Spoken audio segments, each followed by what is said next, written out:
Votre Google Agenda, vous y accédez à partir de Google avec une adresse Gmail. Vous cliquez sur le petit damier, vous cherchez le logo Agenda et vous cliquez dessus. Vous arrivez donc dans l'interface de l'agenda.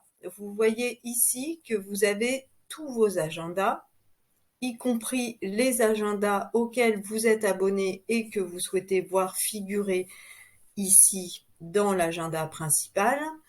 Donc, ce qu'il va falloir faire dans un premier temps, c'est soit lister vos tâches, soit lister également les personnes avec qui vous souhaitez interagir. Pour simplifier, ici, j'ai indiqué équipe 1 et équipe 2. J'aurais pu indiquer des tâches, par exemple marketing, commercial. Alors, je vais vous montrer comment on ajoute un agenda. Ici, je vais mettre une tâche marketing. Voilà, je crée l'agenda et vous voyez qu'il y a une petite pastille avec marketing qui s'est affichée ici. Donc, j'ai désormais marketing dans ma liste d'agenda.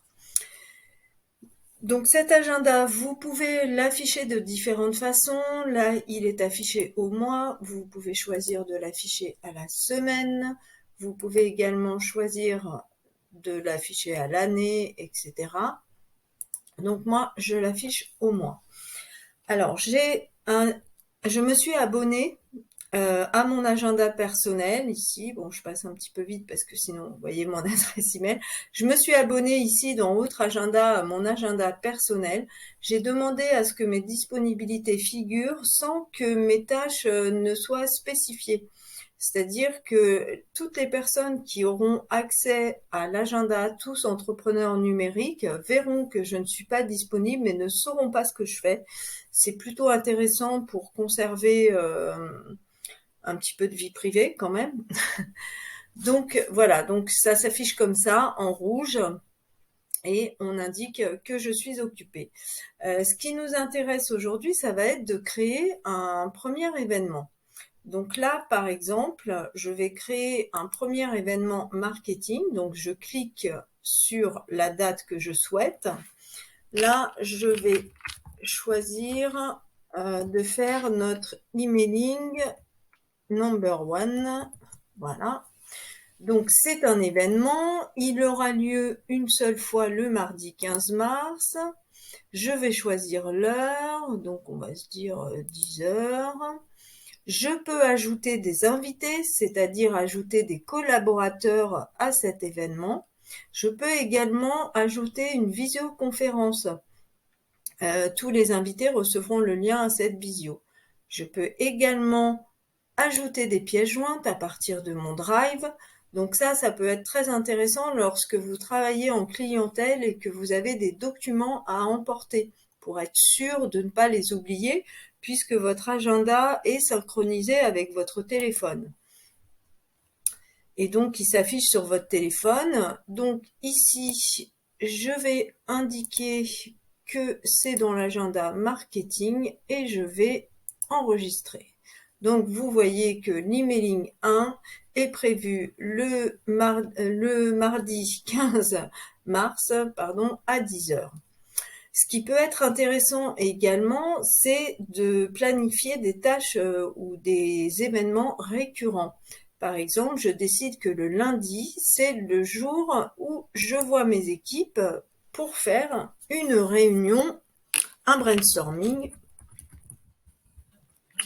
pour identifier par exemple ce qu'on va faire toute la semaine. Donc là, on va cliquer ici. Alors là, il n'a pas pris ce que je voulais. Là, on va cliquer sur une seule fois et on va choisir toutes les semaines le lundi.